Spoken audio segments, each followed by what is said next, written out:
Welcome to the Inspired Living with Autoimmunity podcast, the podcast for high achievers who want to stay sharp, focused, and full of energy despite their diagnosis. With your host, National Board Certified Functional Medicine Health Coach, Julie Michelson, where Julie helps you take your power back from autoimmunity. And now here's your host, Julie Michelson.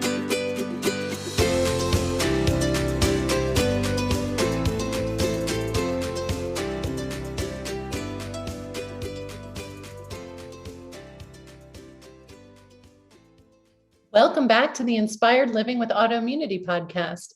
Today I'm joined by Liza Jendza of Freedom Kitchen. Freedom Kitchen transcends time and space to offer cooking classes and education to those who value food and health. It's a place for health enthusiasts to gather. Liza has also owned a wellness spa, co-founded a commercial kitchen and cooking school, and is a business coach and health coach. Freedom Kitchen is a place to gather to nourish and to love, a professional community for health enthusiasts to collaborate and leave the world a better place. The kids are her inspiration. In our conversation, Liza shares about how her experience in business and in education has informed her perspective on the importance of a holistic approach, whether in medicine or the food system. We need to pull the lens back. Liza shares her healing journey with us and her message of the importance of looking inward for our answers instead of looking for solutions from an external source. She invites us to move from confusion to clarity, getting out of our heads and into our hearts and bodies to facilitate healing. Welcome back to the Inspired Living with Autoimmunity podcast. Liza, welcome to the podcast. Thank you for joining us today. Thanks, Julie. Thanks for having me here. I would love to start with sharing with our listeners, just to do something a little bit different, one thing that even people familiar with you may not know about you. Well, I've been to every state in the United States except for Alaska. And I've been to every Canadian province. When I was growing up, my parents wanted to see the country and we did road trips.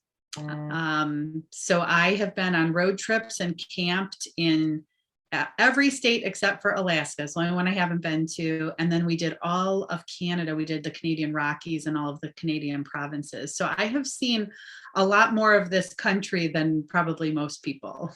Absolutely. That's amazing. So I have to ask, when are you going to Alaska? That's a good question. Is it on the list somewhere? It's not currently on the list. Well, that's fair right now. That's fair. Well, I love that. And I know, most of us in this world got to doing what we're doing through our own experience. So I'd love for you to share that part of your journey with us, and how did you get to where you are, and how does that journey influence what you teach?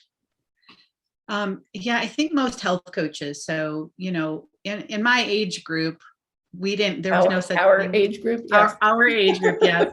I hate to pull you into that age group, but hey, I'm happy to be here. So,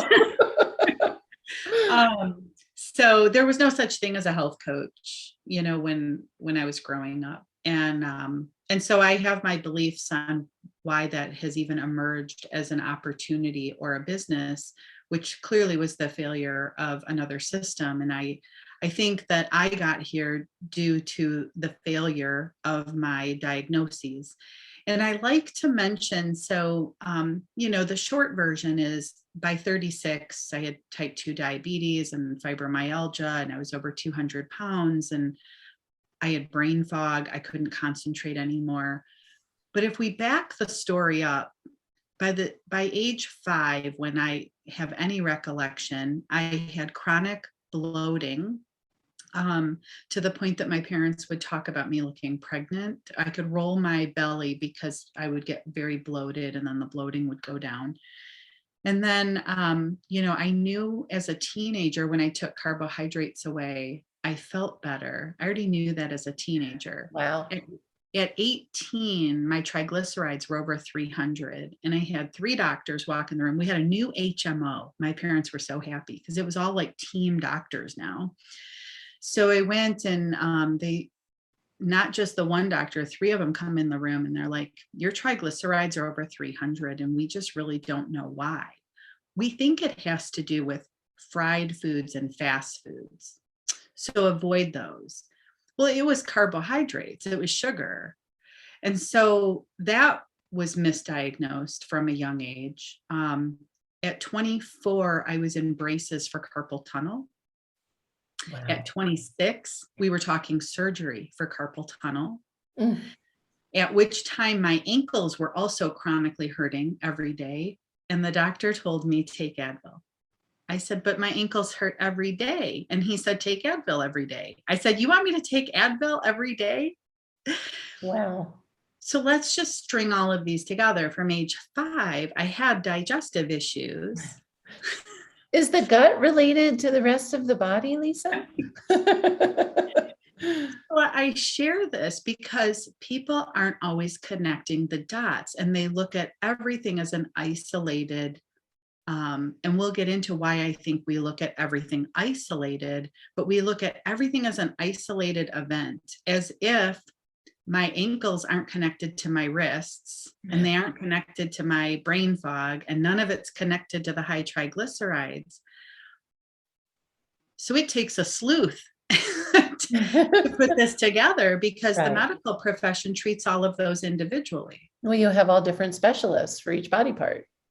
Yes. Organ system. Yes. Yes. So that's how I got in traditional Western medicine we're talking about.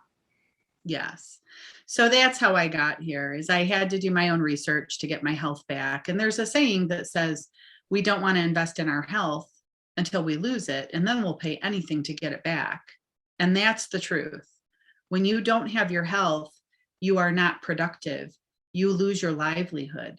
It was difficult for me to function, to work, so, you know, and it comes on so slowly. It's like that frog in the water, you know, on the stove, and you turn the stove on and it just gradually gets warmer and warmer, and the frog ends up dying because it gradually, if you put a frog in a pot of boiling water, he jumps out. But if you gradually boil him, he doesn't even realize. And that's kind of what's happening. People are losing, they have less health, less vitality than what they know they can have. But because it's all happening so gradually, and then they're spending all this time looking at each individual thing, like all the energy that was spent on even talking about carpal tunnel. The carpal tunnel wasn't the issue. It was inflammation. Right. Well, and I want to add, it's not, you don't even just lose your livelihood, which is big enough, and your ability to work, but you lose those things that you don't have the energy to be who you really are, right? So maybe you're not the mother you want to be because you can't participate the way you'd like to, or the partner or the friend or daughter, husband, whatever. So, you know, I always say my life got smaller and smaller and smaller, and work was the most obvious. But in hindsight, it was all these layers of all these other pieces of losing ourselves. Yes, that makes me want to weep, because I think that's so true. I don't think that people realize that their life gets smaller and smaller and smaller. They don't. Well, that analogy with the frog is perfect. You don't realize it when you're in it. And the exciting thing is, don't weep, because that's what you and I are doing, is letting people know that there's another way, and you can reclaim all those parts and pieces of your life. So what was like, how you said, you know, you needed to be a super sleuth, right, to figure it out. Tell me about that. Well, it's interesting. I'll probably take the audience in a little different direction than what they would expect out of a health talk. Good. But if we understand the educational system, and we understand that it was created to create assembly line workers, I want everyone to stay with me on this analogy, because everything in our society now has been turned into an assembly line worker. And I was able to see this in corporate America. I was in information technology for 25 years. And when I hired in, we had to understand all of the systems. Now I worked at a pretty unique place. I worked for EDS, and people know EDS had quite a reputation. Ross Perot, really, our commercials about building the airplane in flight, that was real, because we were doing things that were new and unique and cutting edge. And so we were literally building it as we went, but you had to understand the whole system. And I always called that point in information technology, that was the wild, wild west of technology, but it was like structured entrepreneurship, because even though you were part of a corporation, we had a lot of entrepreneurial type people who were participating. Over time, as that became corporatized, I watched, and then, EDS was sold. And then eventually when I left, it was Hewlett Packard. I watched every job function get compartmentalized. You don't need to know the whole system anymore. Right. You work on this component, you work on the routers, you work on the ATM switches, you work on the broadband network. And I thought, oh my gosh, they're turning us into assembly line workers. And it clicked for me then. So this was happening in parallel to me seeing specialists and realizing doctors are assembly line workers. It sounds fancier because they're called specialists. Right. But in many ways, they're just an assembly line worker. They only do this piece, and then they send you to someone who does this piece, and they send you to someone who does this piece. And who's connecting them? And then I realized our whole society, everything from the DMV or the Secretary of State, and if you go to your county offices or anywhere you go anymore, everyone has been turned into an assembly line worker. I would even argue someone at a bank that used to be, cross-trained, but now they only do this function, or someone at a grocery store that used to be cross-trained and now they only do this function. And there's a reason for that, and that is to keep people perpetually confused. So this keeps us looking, it's like the coconut shells. Am I looking under this one, or am I looking under this? That game I always... Yeah. You only pick up one at a time. You shuffle them all around and you're like, is it this one? Is it this one? It keeps us perpetually confused.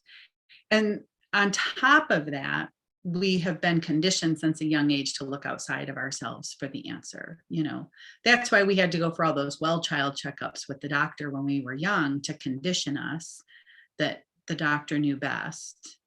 And obviously we look to our parents, and we look to our teachers, and then we grow up and we look to our bosses, and we look to our government, and we can see where that's gotten us. Yes. There was a lot of conditioning that has us looking outside of ourselves at the same time that everyone was, I don't want to say dumbed down, but we don't have a holistic view of anything. Sure. Everyone has a specialty view. And I believe it is that education model of being assembly line workers and we waste a lot of time, I believe, chasing a symptom. I spent so much time with the carpal tunnel. It wasn't carpal tunnel, it was inflammation. And the inflammation was affecting everything else as well. So if I would have just gotten back to the root cause, but you have to look at the whole system. You have to take the environmental factors. You had to take all the facts into account. Like, I wasn't sleeping at night because I was on call 24/7. So when you got lack of sleep matters too. Not sleeping drives your inflammation. You speak my language. So Yeah. what was that turning point for you? You had these experiences and you saw what was happening outside of your health. And I'm assuming then connected those dots to what was going on with your body, that, okay, maybe my ankles and my wrists are connected somehow. But what was there a tipping point? Was there, what was that first kind of shift where you realized we're looking at this all wrong? Yeah, I will say that somewhere in there was I think like an awakening experience within myself. I had been doing a lot of therapy for adoption issues. So I think I believe in the power of therapy, at least for, I don't think you got to rehash your story forever and ever, but Sure. it's helpful to get that out. So I think there were a number of things that sort of came together all at the same time. I had become friends with a chiropractor through a business networking group. I didn't understand the benefits of chiropractic. And it was only because of a business networking group that I had become friends with her. And then I started chiropractic. And then I did find a holistic doctor. What led me on my path was starting to read a lot of books, doing all my own research. And I thought, okay, I want someone who's holistic, or I didn't know of anyone doing functional medicine at the time, but the word I was looking for was someone who was holistic. So I did find an MD who does not take insurance because she's extremely holistic. And it's great with her. You get the best of both worlds. She's holistic, but she still has her MD. Yep. And she looked at me and said, this is all inflammation. Take away everything that's white. Say that one more time, because everybody listening to this, this is it. It's all what? What's at the root of all of it? Yep. Yes. She said, Dr. Kulik looked at me. She said, this is all inflammation. Take away. And here I was, I went in with this list of, I have fibromyalgia, I'm borderline type 2 diabetic, my triglycerides are over 300. I mean, she did the blood work. She said, this is, there's a high toxicity in your body. Well, I had been a smoker of 21 years. So this is a judgment-free zone here. People come to me and they're like, well, I kind of have these bad habits. I'm like, listen, there is no bad habit you have that I haven't had. I was addicted to Diet Coke. I was I was a smoker of 21 years, addicted to coffee. Please. If you've lived on this earth, you've got some vice. So, and there's no blaming, we all do the best we can with the information we have at the time. My kids love to tease me. My oldest son has celiac. And before we knew he had celiac, he was sick a lot. Shocker. He actually never had GI symptoms, so it made it harder to figure it out. But when he was sick, I did, I would say for him, but really to him, what my mom did to me or for me when I was sick, which was saltines and ginger ale, right? When he wasn't feeling well. So here, have extra gluten, because gluten's knocked you down. And it's the running joke in our family. He was 12 when he was diagnosed. So he only had a little over a decade of that. But we do what we know at the time, with the best of, when none of us are making decisions, intentionally to lead ourselves down a road. And so, when you said no blame, I mean, there's no judgment, no blame. No, and the beauty is, as and I know, is never too late to get that inflammation down, to figure those things out and make those changes. Yeah. That's the beautiful thing, is that it doesn't matter where you're at today. It can be reversed and you can do better. Yes. And it is remarkable that and I showed people pictures. So I took pictures back then at 36 and 37. So I have my before and after, and it literally took me a year and a half to completely turn my life around and look like a completely different person. Yeah. People look at my picture at 36 and they're like, that doesn't even look like you. Yeah. So a lot of criticism, late into my 40s, people were like, oh, but I'm much older now, or I'm older than that. So one morning I told my husband, all right, I'm gonna put that same outfit on, take a picture.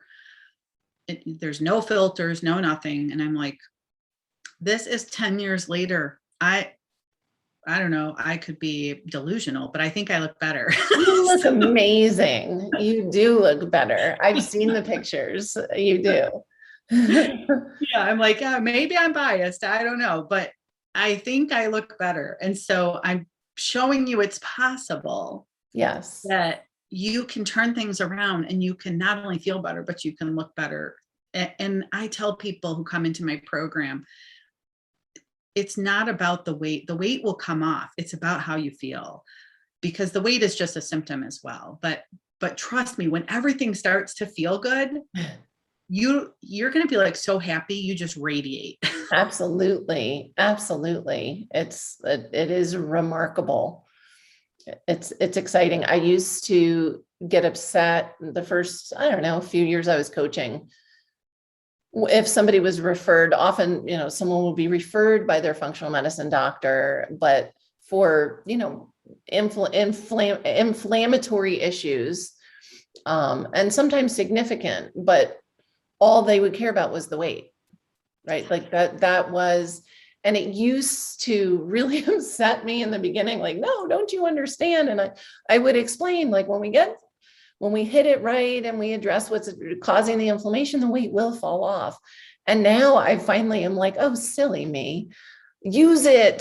Fine. Good. It's not going to be like you've ever, approached weight loss before, but that's fine. The funny thing is, Julie, is this is the carpal tunnel, right? Like so now if someone comes to me and says, I want to lose weight, or I want to get rid of my carpal tunnel, or I want my joints to stop hurting, I just say, okay, I have a single program. I don't do anything different for anybody. No. I have a diet and detox program. It is an elimination protocol. You go through this 3-month program, and then, we'll see what happens, because it's the same thing.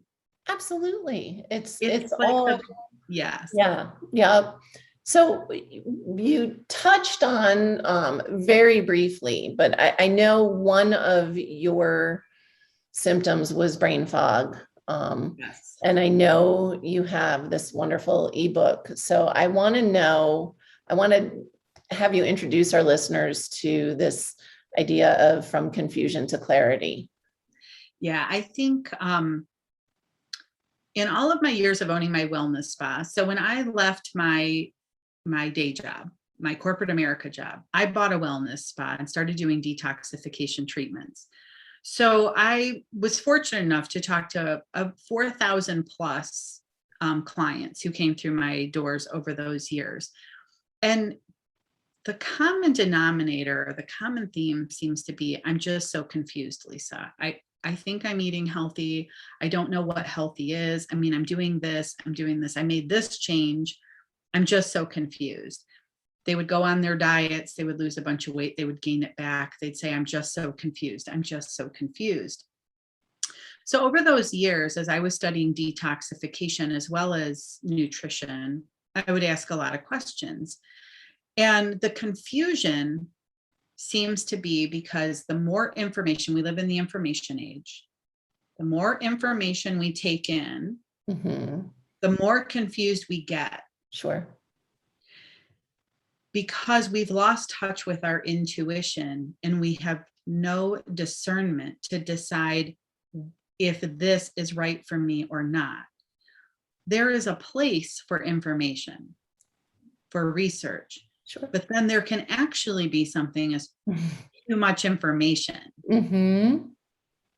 And so this is where, I'm such a big proponent of having a coach and having a health coach who walks along beside you, who can help curate the information, who can help you to understand the information, and then who can help you implement so that you can discern then for yourself if this is what's right for you. Because you and I both know we can go read a book right now. We can go read the China study and say everyone needs to be vegan. There's a ton of information though that says don't read that. Yeah, please don't.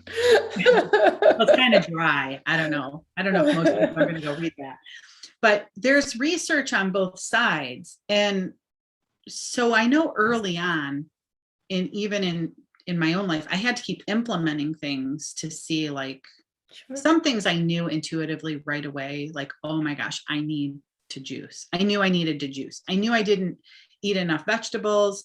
I needed to get my blood sugar under control. And I thought, well, juicing them would be a lot easier than trying to eat all these. That was remarkable for me. Just juicing cleared my brain fog and got me, on the right path. But for me, I have to implement these things. I can't just read all the books, and I have all the books. Sure. But implementing is where coaching comes in, right? Yeah. It's Anybody can get their hands on the information. Now, discerning whether it's the right information for them is different depending on where they are. But, that's what I tell people all the time. I don't help you with the what. I mean, yeah, I can guide you, but it's the how, because how you implement is going to be different than how I implement. I have clients who are men in their 60s who don't cook and live alone. And I have clients who are, young moms with big family, so it's always going to look different. It's got to be personalized. And that's where that intuition I love. My initial coach training was through a heart-centered coaching program. And, my clients, it's one of the first things we do is like, okay, yes, there's a lot of information you've got in your head. Let's get you out of your head. Yes. Yeah. I think what helped me is along the way, I got my yoga teacher training. Mm. And throughout my yoga teacher training, and really during those years, I was learning to get more grounded because, I'm a very heady person. I was an executive for information technology. I mean, I'm an engineer, it's Right. left-brained. I'm a very heady person. So it really took the detox treatments that I did, mineral body wraps and sauna therapy and the things I did in my spa and then my yoga teacher training to really teach me how to get grounded. Yeah. And so that's a large part of my teaching because I can spot those people a mile away, the ones that I connect with on an intellectual level, but I can tell they are so disconnected from their body. And so in their head, they're like, I'm so confused, Lisa, because I don't know. Should I be vegan? Should I be carnivore? Should I juice? Should I not? Should I do juices? Should I do smoothies? I don't know. I was told to eat whole grains. So I always say the reason that we are confused is because you're still looking outside of yourself for the answer, or you're still stuck in your head and you haven't trusted your body yet.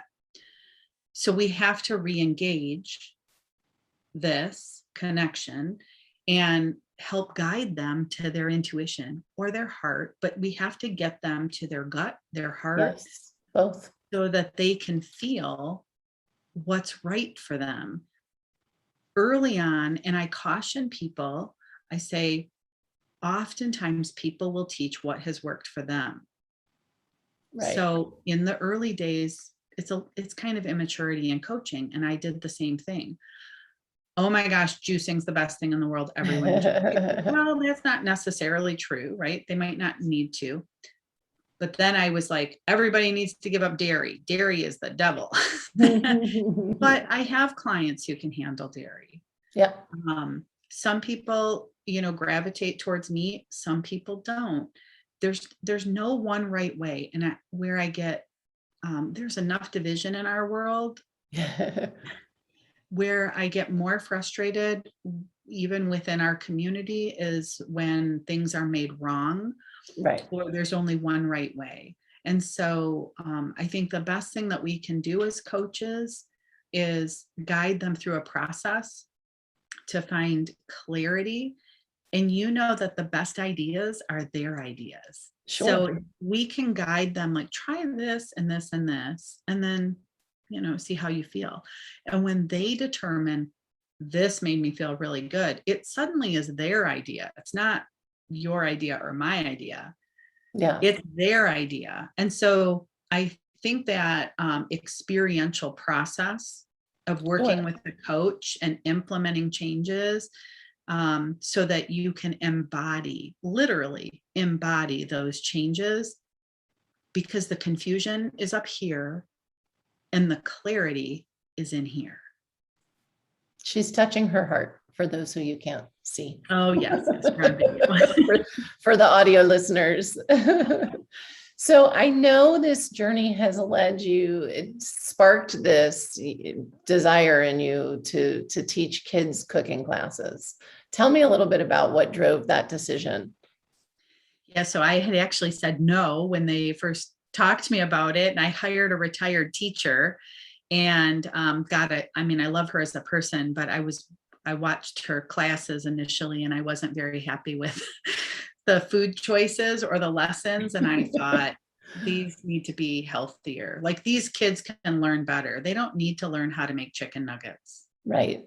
They can actually learn, we can make Thai almond chicken bowls. Like they don't need the foods that we think that they need. They're not that limited. So of course she was trying to appeal to them. She did like a mac and cheese, and she did a chicken tenders. And I was like, no, this isn't what I want to teach. That's not creating change and improvements. Yeah. And that's it.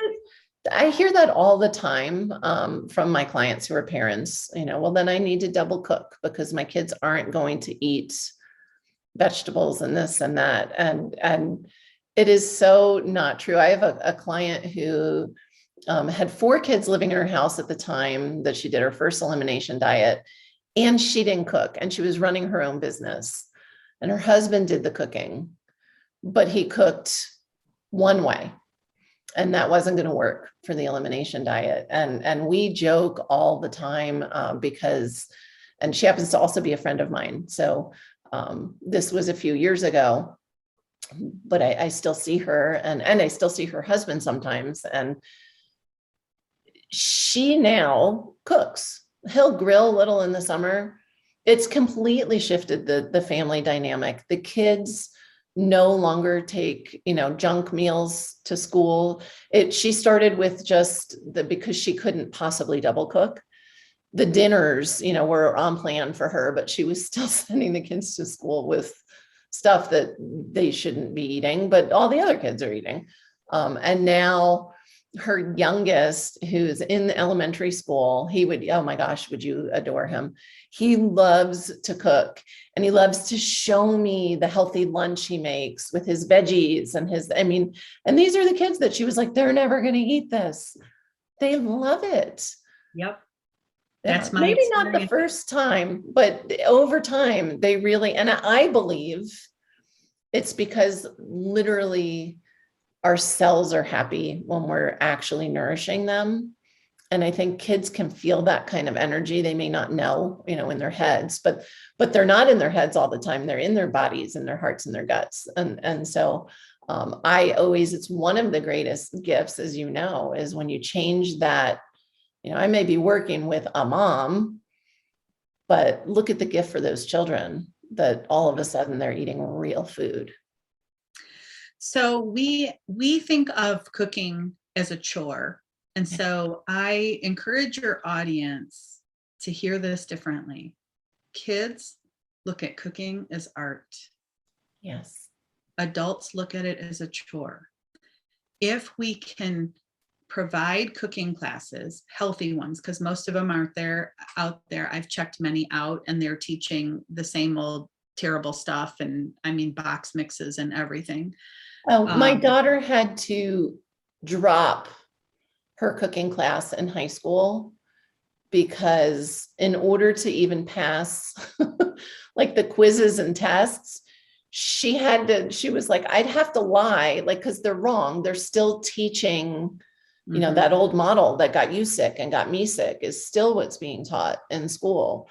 And I think she lasted a week, and she said, you know what, I'm not going to make it through the semester because A, I can't eat and won't eat anything we cook in class. And B, either I need to teach the class or I can't be in there.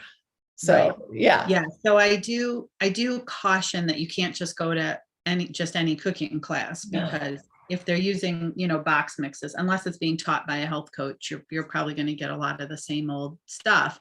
Sure.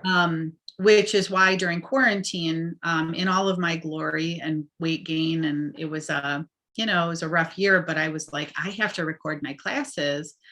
I was doing that because I had 128 students that were counting on me, and I didn't know if we were going to still be in quarantine or if we were going to be able to be back in the kitchen. So I recorded my whole first semester on my iPhone. They are, terrible audio quality and everything, but we made it through the year with that. Of my 128 students this past year, 40% of them ended up remaining remote and doing all of their schooling from home. So they were able to do the video, follow the recipe, and send me a picture. So we were able to do, so it was a great pilot for doing these classes at home. And what was so cute, Julie, is all these moms, I got emails and text messages, and some of them would come in to see me because I would tell them when I was available at the kitchen, and I always invited them in, even if they were virtual students. They'd say, we watch your videos too. I had these two moms come in together with their daughters one day, and they go, we watch your videos too. And they were like embarrassed. And I'm like, don't be embarrassed, because Right.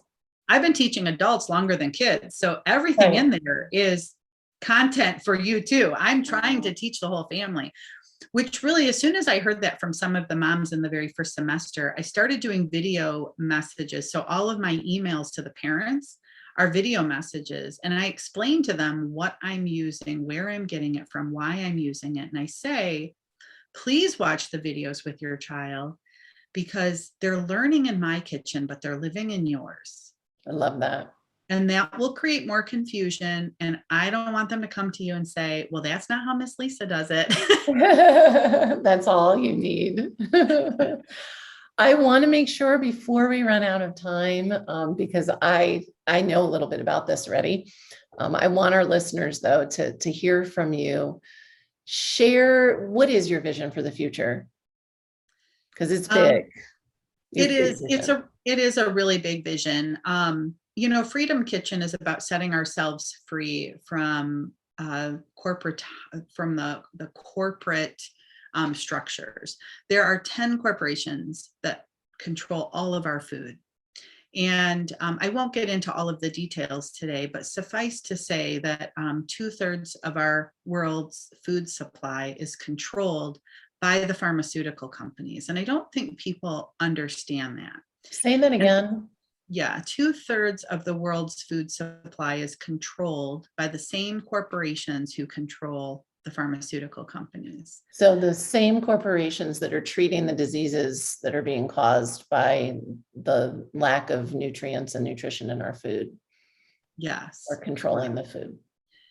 And we get confused. There's a lot of confusion to clarity. You're going to hear me talk about this a lot, because all we want to do as health coaches is help you cut through the confusion so you can gain clarity. So many of the listeners may have heard when Teflon was deemed a carcinogen. Mm-hmm. And everyone says, oh, I throw my Teflon out now if it's scratched. Well, why do you wait till it's scratched? That's what they told us to do on the news, is if it gets scratched, when it gets scratched, throw it out. Why would you buy that, though, if you already know? Yeah. No, I know. So did Teflon go away because they said they were going to stop making it? They changed the name. They moved. There's a whole documentary on this. They moved from either Virginia or West Virginia down to North Carolina. They created a new company. They turned it silver. It still exists today. It's still polluting our water, our wildlife, our earth, and it's polluting us. And so we have to stay vigilant. If we fight for freedom, this is why we have the Marines and the Army and the Navy, the Air Force, because we have to fight for our freedom. Well, I'm not saying let's fight in our, for our freedom in our kitchen, but I am saying stand for the freedom in your kitchen. Yes. And I believe that health coaches have so much more to offer than people realize. So there is a bigger vision to this, yes. And that is to help more consumers become more empowered so that we can stop the insanity, because to feed our kids chemicals and dyes and trans fat it's a crime against humanity that we've all been perpetrating. And it's time for all of us to become awakened and empowered and create a new movement, a movement of real food. I love that, which will bring a movement of health in its wake. And so as you know, as a health coach, as people learn how to implement, how to eat real food, that is, not only does that give them their health back, but whether they realize it or not, they are becoming people that are taking the stand to change that broken food system, just like the broken medical system. So I love it. So I know you're gifting our audience your ebook from confusion to clarity. And the links will be in the show notes. And any one small step. So I know you've got lots of steps. You and I both, lots of ideas, lots of steps. But I'd love for you to give our audience, and it can be, from any range of things, but if they could take one small doable step today to start to improve their health, what would you have them do? Well, my mind goes to if there's a child in your life, the one small step would be to include them in the kitchen, to start empowering them so that they can be personally responsible for themselves.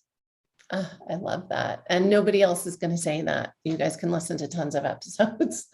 So Lisa, you are a gem. I so value what you are doing in the world and the way that you do have this big vision and are working in so many different areas to support really not even just our country, our world with its food supply and the way we can take responsibility for our own health. So I'm so grateful you joined us today. I know you gave our listeners a lot of value. Thank you so much, Julie. It was really my pleasure.